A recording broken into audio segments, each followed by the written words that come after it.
अस्सलाम वालेकुम नाजरीन, आज की ताज़ा खबर शोबिस की मरूफ अदाकारा शगुफ्ता एजाज ने हाल ही में लोगों के मनफी रद्द-ए-अमल और इनके तबसरों पर बरहमी का इजहार किया है जो अनाया अली के हमला से मुतल्लिक है। शगुफ्ता एजाज का कहना है कि ये निजी मामलात हैं और किसी को भी दूसरों की ज़ाती ज़िंदगी पर इस तरह के तबसरे करने का हक नहीं।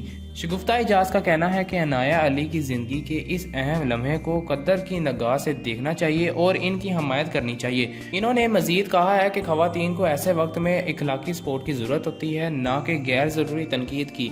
इन्होंने अवाम से अपील की है कि सोशल मीडिया पर इस तरह के मनफी रवैये को ख़त्म करें और दूसरों की निजी ज़िंदगी का एहतराम करें। शगुफ्ता एजाज का ये बयान जल्द ही सोशल मीडिया पर वायरल हो गया और लोगों की तवज्जो का मरकज़ बन गया। नाज़रीन, जबकि ये बात भी गौर तलब है कि मशहूर शख्सियात भी इंसान हैं और इनकी ज़िंदगी में खुशी के ऐसे लम्हात में हमें भी इनकी हमायत और एहतराम करना चाहिए। अगर आपको हमारी वीडियो पसंद आई हो तो हमारे चैनल को सब्सक्राइब करें, बेल आइकन को क्लिक करें ताकि आपको हमारी आने वाली हर लेटेस्ट अपडेट मिलती रहे।